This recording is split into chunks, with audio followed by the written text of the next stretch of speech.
하나님이 주신 것에 자족하면서 하나님을 경배합시다.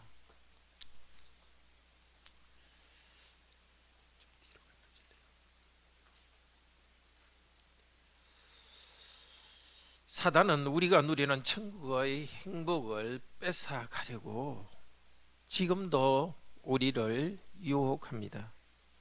우리가 예배 때 또 일상의 삶에서 하나님을 경배하려는 것, 하나님이 주신 복을 뺏어갑니다. 지금 우리가 누리는 복보다 더 좋은 복을 누릴 수 있다는 착각을 하게 합니다. 그 결과로 지금 누리는 복도 누리지 못하게 합니다. 복을 주신 하나님을 경배하지 못하게 합니다. 우리 주 예수께서는 지금은 부활하셔서 하늘에서 다스리고 계십니다. 그때 세상에 계실 때 마귀의 심판을 받으셨습니다. 그것은 우리를 위해서입니다. 그리스도께서는 우리를 대표하여 시험을 받으셨습니다. 사단이 어떻게 그리스도를 시험하는지에 대한 하나의 모범을 보입니다. 그리고 사단의 시험을 받을 때 어떻게 이겨야 될지에 대해서 모범을 보입니다. 예수님은 온 세상 나라와 그 영광을 가지신 분입니다. 사단은 하나님이 원하지 않는 방법으로 예수님에게 그것을 가지라고 유혹했습니다. 하나님의 나라 천국으로 벗어나게 예수님을 유혹합니다. 예수님은 대답합니다. 오직 하나님만 경배하고 그분만 섬기라. 이 말씀을 믿고 순종하여서 사단을 물리쳤습니다. 하나님을 왕으로 경배하면서 하나님이 주신 것으로 만족했습니다. 사단을 이기신 우리 주 예수 그리스도는 지금 하나님 우편에서 앉아서 다스리고 계십니다. 우리 눈으로 볼 수 없지만 우리를 돕고 계십니다. 우리도 예수님을 믿고 의지하여서 사단의 유혹을 이길 수 있습니다. 하나님이 주신 것에 자족하면서 하나님을 경배합시다. 첫째로 예수님은 탐심과 우상숭배로 유혹하는 마귀를 이겼습니다. 둘째로 우리는 하나님이 주신 것에 만족하고 경배하면서 천국의 복을 사단으로부터 지킵시다. 이 말씀을 통해 하나님께서 주신 것에 자족하고 경배하는 그런 복을 주시기를 바랍니다. 첫째로 예수님은 탐심과 우상숭배로 유혹하는 마귀를 이겼습니다. 마귀가 예수님을 유혹할 때 첫째, 둘째 시험을 이 말로 시작합니다. 네가 만일 하나님의 아들이거든. 이 헬라 성경에서 이거든 이렇게 할 때 뜻이 두 가지 뜻이 있습니다.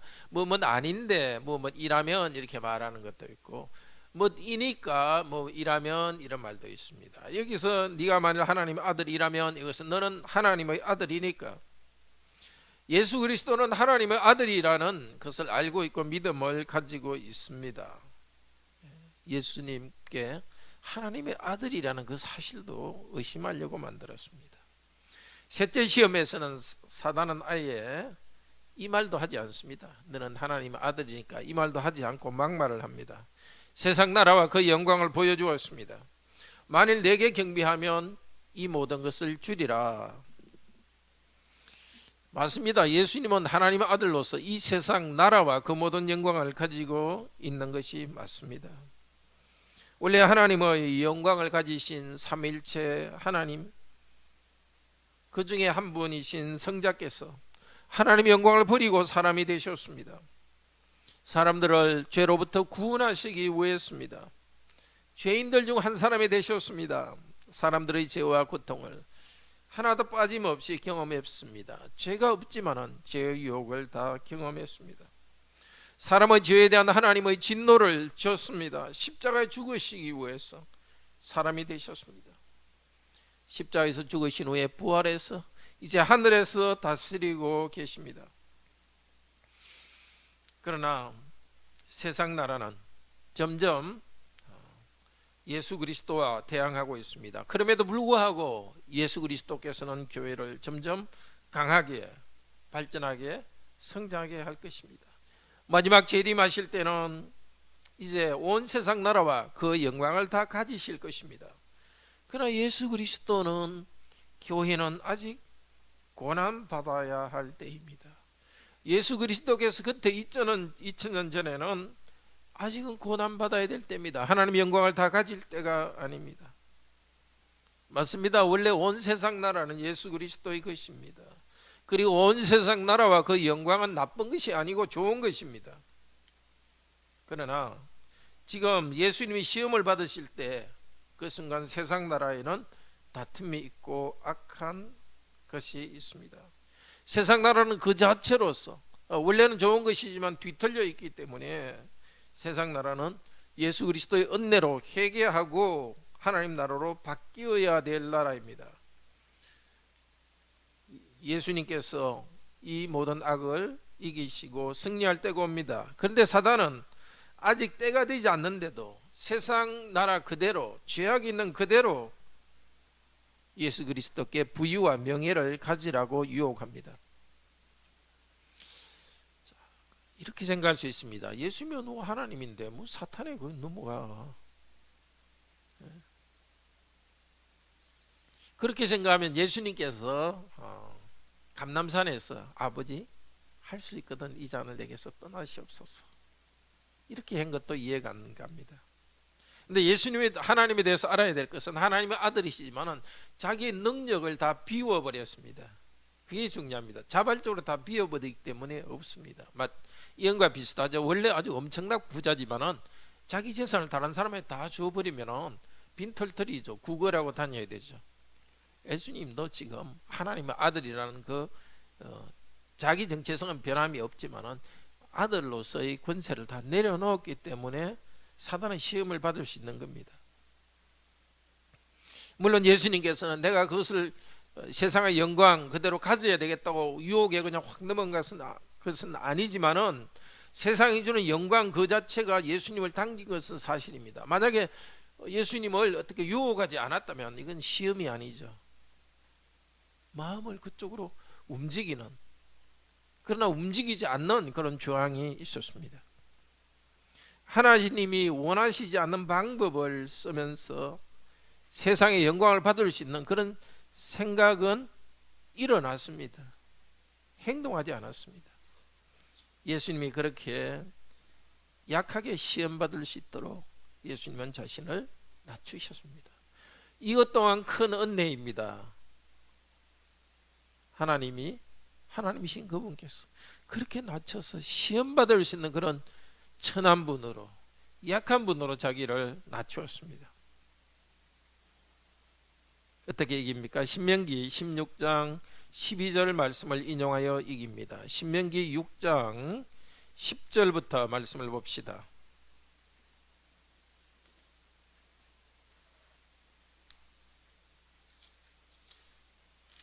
저녁 때니까 조금 졸리기도 하시죠? 네, 우리 집중해서 하나님 말씀을 듣도록 합시다. 신명기 6장 10절에서 14절입니다. 제가 한 절, 여러분이 한 절 읽읍시다. 신명기 6장 10절에서 14절. 내 하나님 여호와께서 내 조상 아브라함과 이삭과 야곱을 향하여 내게 주리라 맹세하신 땅으로 너를 들어가게 하시고 네가 건축하지 아니한 크고 아름다운 성읍을 얻게 하시며 내가 채우지 아니한 아름다운 물건이 가득한 집을 얻게 하시며 내가 파지 아니한 우물을 차지하게 하시며 내가 심지 아니한 포도원과 감람나무를 차지하게 하사 내가 배불리 먹게 하실 때에 너는 조심하여 너를 애굽 땅 종되었던 집에서 인도하여 내신 여호와를 잊지 말고 내 하나님 여호와를 기억하라. 너희는 다른 신들 곧 내 사면에 있는 백성의 신들을 쫓지 말라. 그까지 읽겠습니다. 자, 하나님께서는 미리 말씀하셨습니다. 노예인 백성들에게 이제 너희들이 가서 그 땅에서 땅을 차지하고 그 땅의 풍요를 누릴 것이다. 그 땅에서 난 음식 곡식을 먹일 것이다. 그때 너희들은 주위 나라 사람들이, 그쪽에 원래 사던 사람들이 바알을 섬기면서 잘 사는 것을 볼 것이다. 그러면서 하나님도 섬기고 바알도 섬기면은 더 복을 받을 수 있다, 이런 유혹에 빠질 수 있다고 합니다. 탐욕 때문에 우상 숭배로 끌립니다. 우상 그 자체를 좋아하는, 물론 심리도 있을 수 있지만 이렇게 저렇게 우상 섬기는 사람들은 잘 되니까 나도 저렇게 해볼까. 그럴 때 어떻게 하라고 합니다. 13절에 네 하나님 여호와를 경외하여 섬기며 그 이름으로 맹세할 것이니라. 너는 다른 신, 그 백성의 신들을 따르지 말라고 하셨습니다. 하나님의 경고에도 불구하고 이스라엘 백성은 하나님의 나라 가나안에 들어갔습니다. 거기서 하나님을 섬기면서도 바알을 섬겼습니다. 탐욕 때문이었습니다. 하나님도 섬기고 바알도 섬기면 더 복 많이 받을 줄 알았습니다. 참으로 헛된 생각이죠. 아내를 2명 가지면은 2배의 행복을 가질 걸로 생각하고, 아내를 3명 가지면 3배의 행복을 가질 걸로 하는데 전혀 아니죠. 오직 한 분만 섬길 때, 결혼해서도 오직 한 사람만 사랑할 때 참 행복이 있습니다. 예수님은 그때 하나님께서 하신 말씀, 신명기 말씀을 인용하면서 주 너의 하나님을 경배하고 다만 그를 섬기라, 다만 하나님 외에 다른 신을 섬기지 말라고 하신 것입니다. 신명기에서 그 뜻을 분명히 강조하고 있습니다. 오직 하나님만 섬기라. 하나님과 사단을 같이 섬기지 않겠다고 합니다. 하나님과 우상을 같이 섬기지 않겠다고 분명히 하셨습니다. 우리 예수님께서는 아직 때가 되지 않았습니다. 영광을 차지할 때가 되지 않았습니다. 그런데도 탐욕에 빠져서 영광을 추구하려고 생각하지 않았습니다. 오직 하나님을 경배하는 것이 중요했습니다. 하나님이 주신 영광만큼 차지하겠다는 것입니다. 하나님이 주신 이 소명의 길에 만족하며 살아가겠다는 것입니다. 그 말씀에 순종하며 하나님 나라를 향해 나아가고 하나님 나라를 올바로 세워가겠다고 헌신하셨습니다. 그런데 이 마귀의 유혹은 탐욕을 자극하고 있는데 결국은 뭘 향하고 있느냐? 십자가를 지지 말라는 유혹입니다. 세상의 영광을 보여주면서 내게 절하라 하는 것은 십자가를 지지 말라는 것입니다. 사단아 내게로 나로부터 물러가라, 내 뒤로 물러가라. 성경의 다른 곳에도 나오죠. 네, 잘 아시죠? 예수께서 십자가를 향해 나아갈 때 베드로가 예수님을 주는 그리스도시요 살아계시는 하나님의 아들입니다 하고 바른 신앙을 고백했습니다. 예수님을 그리스도 메시아로 바로 고백했습니다. 그때 바로 예수님께서 하신 말씀이 이제 내가 십자가를 져야만 한다. 그랬더니 베드로가 앞으로 나서서 하는 말이 주여 이런 일이 전혀 주님께 일어나지 않을 것입니다. 참으로 참 예수님을 사랑하는 마음이었겠죠. 그래서 예수님 베드로야 너 참 말이라도 고맙다. 뭐 일이 어떻게 되건 너 말이라도 고맙다. 그렇게 말하지 않으시고 싸늘하게 사단아 내 뒤로 물러가라. 너는 나를 넘어지게 하는도다. 하나님의 일을 생각하지 않고 도리어 사람의 일을 생각하는도다. 성경을 해석할 때는 같은 표현이 나올 때는 비슷한 것을 생각할 수 있습니다. 그렇습니다. 사단의 오늘 시험에서도 사단에게 나로 뒤로부터 내 뒤로 물러가라 하는 것은 지금 사단은 예수님이 가야 될 십자가의 길로부터 다르게 가라고 합니다. 하나님의 아들의 길은 사단이 추천하는 길과 전혀 다른 방법입니다. 예수 그리스도의 길은 사단의 길과는 다른 정반대의 길입니다. 십자가의 길입니다.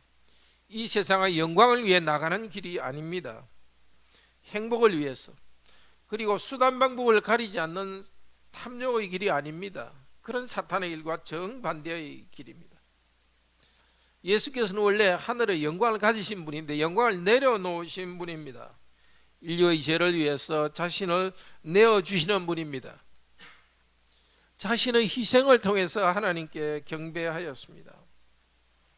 나중에 가서야 십자가를 통과한 다음에 하나님께서 주시는 그런 영광의 부활을 얻으셨습니다. 오늘 예수님이 마귀의 모든 시험을 이기시니까 마귀는 잠시 떠났다고 합니다. 천사들이 와서 예수님을 섬겼습니다. 나중에 예수님이 부활하실 일을 미리 그림처럼 보여줍니다. 이 십자가를 향해 나아가지만 마귀를 향해서 이겼을 때 천사가 섬겼습니다. 나중에 십자가에 죽으시고 부활하신 다음에 천사들이 그리스도를 이제 섬길 것입니다. 형제 자매 여러분, 이 세상의 영광을 취하는 것보다 오직 하나님을 바로 경배하시는, 그래서 십자가의 길을 걸어가시는 예수님을 인해서 찬양합시다. 예수님의 십자가의 제사 때문에 저와 여러분은 죄 용서 받았습니다. 우주 예수께서 영광을 내려놓지 않았다면 우리들은 죄와 비참 가운데 있었습니다. 영광의 길을 가지 않고 십자가의 길을 가셨기 때문에 저와 여러분은 하나님의 아들과 딸이 되었습니다. 하나님을 경배할 수 있는 특권을 가지게 되었습니다. 이제 우리도 예수님처럼 자족하면서 하나님만 경배합시다. 전에 예수님을 유혹한 사단은 우리들도 유혹합니다. 사단의 유혹 몇 가지 생각해 볼 수 있는 게 있습니다. 첫째로 점장이나 미신을 통해서 우리를 유혹합니다. 여러 귀신들에게 가서 물어보는 것, 재미로 점을 본다 하지만은 점 보는 것은 사람이 하고 재미로 하지만 그 뒤에 사단이 있습니다. 내 사업이 잘 되면 어떻게 될지, 자녀들이 어느 과에 들어가면 좋을지, 사단은 무단이나 점자기를 사용해서 거짓말을 합니다. 대개 반점 맞고 반점 틀리게 해서 일부는 맞춰가지고 그 거짓말을 가지고 올무에 빠지게 해서 계속 거짓에 빠지게 합니다. 사단은 옛부터 거짓의 아비입니다. 교회 다니면서도 점장에게 가는 것, 여기 있는 분은 그런 것이 없을 줄로 압니다. 그렇게 하는 것은 하나님이 모든 좋은 것을 주시는 것을 부인하는 것입니다. 사단은 지나간 일을 마치기도 합니다. 그렇지만은 전지전능한 하나님이 아닙니다. 사단은 어떻게 점장일을 통해서 미래의 일을 마칠 수 있는지는 모르지만 우리에게 참된 행복을 만들어낼 수는, 행복을 줄 수는 없습니다. 우리가 받는 우상 숭배의 유혹 두 번째는 하나님이 실제로 다스리고 계신다는 믿음을 뺏어가는 것, 그것도 사단의 유혹입니다. 바로 산꼭대기에서 온 나라와 그 영광을 볼 때 나오는 유혹입니다. 예배 때 받는 유혹이 아닙니다. 온 세상 나라와 그 영광, 우리가 세상 가운데 살아갈 때 받는 유혹입니다. 내가 지금 하는 일에 순간순간 모든 일에서 하나님께서 일하지 않는다, 그렇게 생각하면은 사단을 통해서 복을 받으려는 생각이 있습니다. 사단이 많은 것을 이끌어 간다고 생각합니다. 무신론자들은 자연 법칙이 하나님이 되어 있습니다. 이신론자들은 하나님이 세상을 만들었지만은 그냥 법칙대로 흘러가게 하셨다, 하나님은 직접 일하지 않는 그런 신이라고 합니다. 하나님을 일하지 않는 신으로, 하나님께서 이 땅을 다스리지 않는 것처럼 생각하는 것, 우상숭배의 하나입니다. 셋째, 하나님이 아닌 어떤 것들을 의지할 때 사단 숭배하는 것입니다.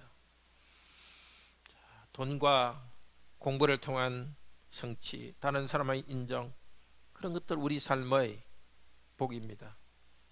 그러나 그것을 하나님처럼 받들 수 있습니다. 그 가운데 탐욕이 일어나게 됩니다. 하나님 나에게 주신 돈이나 가족, 또 하나님에게 나에게 주신 그 인정, 현재의 수준에 만족하지 않고 탐욕을 부리는 것, 탐심은 곧 우상숭배라고 했습니다.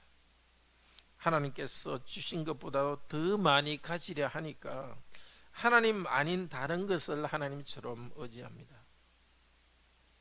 넷째로, 이 세상의 영광과 행복을 얻기 위해서 하나님이 금하신 것을 하는 겁니다. 도둑질, 사기, 그런 사탄적 방법을 사용하는 것, 사실상 사단에게 경배하는 것입니다. 순한 방법을 가지지 않고 돈을 벌고 명예를 얻으려 하는 것, 음란하면서도 행복하기를 원하는 사람들, 사단의 부하가 되어가고 있습니다. 그리스도인들이 일용할 양식을 주십시오 하고 기도하고 고백하지만 하나님이 주시지 않는 방법으로 경제적인 성취를 하려고 한다면 사실은 사단에게 경배하는 유혹에 빠지고 있는 것입니다. 탐욕, 우상숭배 어떻게 극복해야 되겠습니까?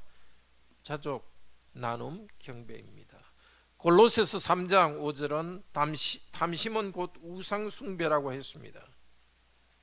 자, 하나님께서 주신 것에 만족하지 않고 더 많이 가지려고 하는 것, 그것이 탐욕입니다. 탐욕은 하나님께서 주신 것에 만족하지 않기 때문에 하나님, 그분 주신 하나님에 대한 도전입니다. 그러다 보면 하나님 아닌 다른 존재를 통해서 내가 얻는 것을 성취하려고 합니다. 하나님 아닌 다른 것을 예배하면서 추구하게 합니다. 이런 탐욕이 우리에게 몰려올 때 사단의 의도를 우리는 잘 간파해야 합니다.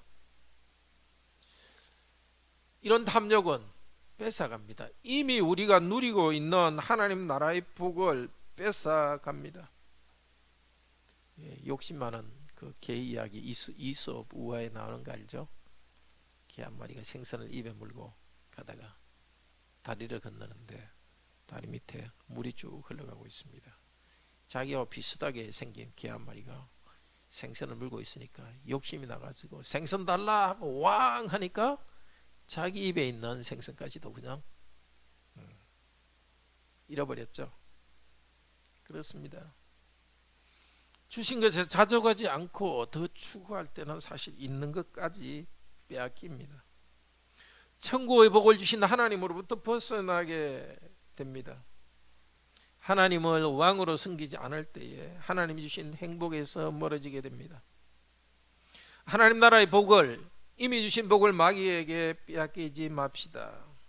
그렇게 되기 위해서는 먼저 말씀과 성령의 능력으로 자족하기를 배워가야 합니다. 배워가야 합니다. 누구든지 우리는 탐욕으로 흐릅니다. 하나님이 주신 것들을 만족하지 모르는 이 탐욕, 이 죄를 죄악된 경향을 가지고 우리는 태어났습니다. 행복 안에 있는데도 만족을 모르는 경향이 있습니다. 그러나 우리는 예수 그리스도의 피의 공로로 죄 용서받았습니다. 이런 탐심의 죄를 용서받고 하나님 나라에 들어왔습니다. 이제 하나님 나라 백성 되었으니까 자족하는 법을 배워야 되겠습니다. 사도 바울도 말합니다. 그렇게 위대한 사도 바울도 빌립보서 4장 11절에 나는 내가 어떤 상황에 있든지 자족하기를 배웠다고 합니다. 나는 아주 도통하듯이, 나는 아주 신앙의 경지가 높아가지고 가만히 있어도 자족한다고 하지 않습니다. 끊임없이 우리는 자족하기를 배워가야 합니다. 자, 어떻게 해야 되겠습니까? 그 하나님 말씀을 내 영혼에 담아야 됩니다. 내 마음에서 일어나는 자족하지 않는 마음을 물리치기 위해서는 하나님의 말씀이 내 영혼에 담겨 있어야 됩니다. 이 말씀을 외우십시오. 다 외우시겠지만 내가 자족하기를 배웠노라. 앞쪽에 여러 표현이 있지만 어떤 상황에 있든지 나는 자족하기를 배웠노라. 한번 따라해 봅시다. 어떤 상황에 있든지 나는 자족하기를 배웠노라. 다른 말씀에서도 자족함을 이야기합니다. 히브리서 13장 5절은 돈을 사랑하지 말고 있는 바를 족한 줄로 여기라. 그가 친히 말씀하시기를 내가 과연 너희를 버리지 아니하고 과연 너희를 떠나지 아니하리라 하셨나이다. 하나님께서 보호해 주신다는 약속이 있습니다. 근데 이 말은 게으르라는 부르심은 아닙니다. 힘껏 온 힘을 다해서 우리의 은사를 사용해서 일해야 합니다. 그러나 하나님께서 주신 것 이상으로 나가려는, 하나님께서 내게 주신 범위 안에서 자족하라는 겁니다. 빌립보서 4장 11절에서는 자족한다 말하지만 4장 13절에서는 내게 능력 주시는 자 안에서 내가 모든 것을 할 수 있느니라 동시에 말하고 있습니다. 주신 것에 자족하지만 그러나 주님께서 부르신 부름을 향하여서는 어떤 상황에서도 또 내가 온 힘을 다하여 최선을 다합니다. 하나님을 의지하여서 온 힘을 다해서 최선을 다하지만은 탐욕으로 하지는 않습니다. 탐욕을 하지 않는다는 것은 하나님 말씀의 기준을 가지고 말씀의 기준으로 한다는 것입니다. 내가 해야 될 일에 최선을 다하는 것이 내가 할 일이 아닌데도 탐심으로 나가지 않습니다. 디모데전서 6장 3절에서 6절은 이렇게 말합니다. 찾아보시겠습니까? 제가 읽겠습니다. 디모데전서 6장 3절에서 6절. 누구든지 하나님의 말씀에 주의하지 아니하면 6장 5절입니다. 마음이 부패하여지고 진리를 잃어버려 경건을 이익의 재료로 생각하는 자들의 다툼이 일어나느니라. 그러나 지족하는 마음이 있으면 경건이 큰 이익이 되느니라. 6장 8절은 우리가 먹을 것과 입을 것이 있은즉 족한 줄로 알 것이니라. 지금 있는 상황에 만족합시다. 또 9절 부하고자 하는 자는 멸망에 떨어집니다. 6장 17절 18절은 말합니다. 부자들에게 말합니다. 마음이 교만하여져서 정함이 없는 재물에 소망을 두지 말고 오직 우리에게 모든 것을 후히 주사 누리게 하시는 하나님께 두고 선한 일을 행하고 선한 사업에 부하고 나눠주기를 좋아하며 동정하는 자가 되라고 명령합니다. 주신 것에 자족하고 그 다음에 나누기를 좋아한다는 것입니다. 그러면 사실 여기 포함되어 있는 것이 열심히 일하고 돈을 벌고 건강도 잘 관리하고 그런 것이 포함되어 있습니다. 무책임하게 인생을 사는 것은 아닙니다. 뭐 될 대로 되라, 그건 하나님이 원하시지 않습니다. 힘껏 일해서 주님께서 원하신 대로 일하는 것, 그것이 자족하는 것입니다. 부지런히 일하는 것이고 목표가 나누는 것을 목표로 하는 것입니다. 고린도후서 9장 8절은 말합니다. 하나님이 능히 모든 은혜를 너희에게 넘치게 하나니 이는 너희로 모든 일에 항상 모든 것이 넉넉하여, 이 넉넉하여 그것이 자족하여 이 말입니다. 하나님 너희에게 좋은 것을 넘치게 주시는데 너희들이 넉넉하여 자족하여 착한 일을 넘치게 하려 하심이라.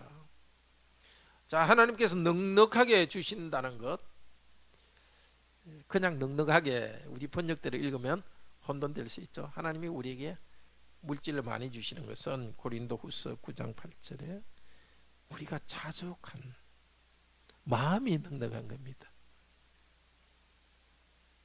고린도후서 9장 8절 한번 찾아보실래요?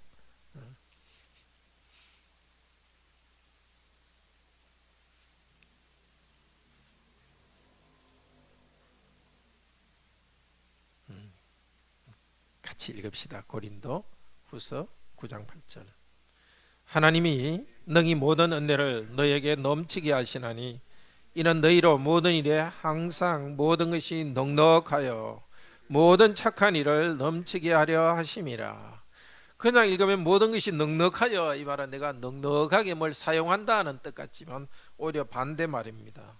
하나님 우리에게 모든 것을 넉넉하게 주시는 것은 은혜를 넉넉하게 주셔서 뭔가 물질적으로도 좀 내가 필요한 것 이상으로 주시고, 그렇게 하는 것은 너희로 모든 일에 항상 모든 것이 넉넉하여 그것은 자족하여 착한 일을 넘치게 하려 하심이라. 자, 탐욕인가 아닌가에 대한 시금석이 이것입니다. 하나님께서 넉넉하게 주실 때 그걸 다 써버리는가, 아니면은 많이 넉넉하지만은 그냥 옛날에 수입만큼 자족하면서 있느냐. 왜? 내가 전에 조금 수입이 적을 때만큼 자족하고 있어야 더 많은 수입을 줄 때 사람들과 나누어 줄 수 있습니다. 자족함과 나누어 주는 것, 이건 동시에 갑니다. 자족함이 없으면 아무리 돈이 많아져도 나눌 수가 없습니다. 이 삶을, 스타일을 즐거워하는 사람, 그 사람은 마귀가 유혹해도 넘어가지 않을 것입니다. 은혜로 주신 것을 나를 위해 사용할 때 자족합니다. 또 성도들을 섬기는 일로 사용합니다. 사단이 공격해서 우리는 정말 힘을 다해서 일할 때 주님께서 우리에게 주십니다. 그럴 때 항상 목표가, 자족하는 태도를 가지고 있을 때는 많아지더라도 자족하기 때문에 더 많이 쓰려고 하지 않고, 수입이 많아지더라도 나누기 때문에 내가 탐심에, 물질의 탐욕에 빠지지 않습니다. 탐욕을 제어하고 나눔을 실천하는 가장 중요한 길은 하나님께 소망을 둘 때 가능합니다. 하나님께서 이 모든 것을 우리에게 가능하게 하시는 분, 우리에게 주시는 분으로 바로 알 때에 탐욕에 빠지지 않고 나눔을 실천할 수 있습니다. 계시록 5장 11절처럼, 계시록 5장 12절처럼 찬송합니다. 죽임을 당하신 어린 양이 능력과 부와 지혜와 힘과 존귀와 영광과 찬송을 받으시기에 합당하도다. 그리스도의 보혈공로로 구원받은 성도들은 어린 양을 이렇게 찬양합니다. 당신은 찬양받으시옵소서.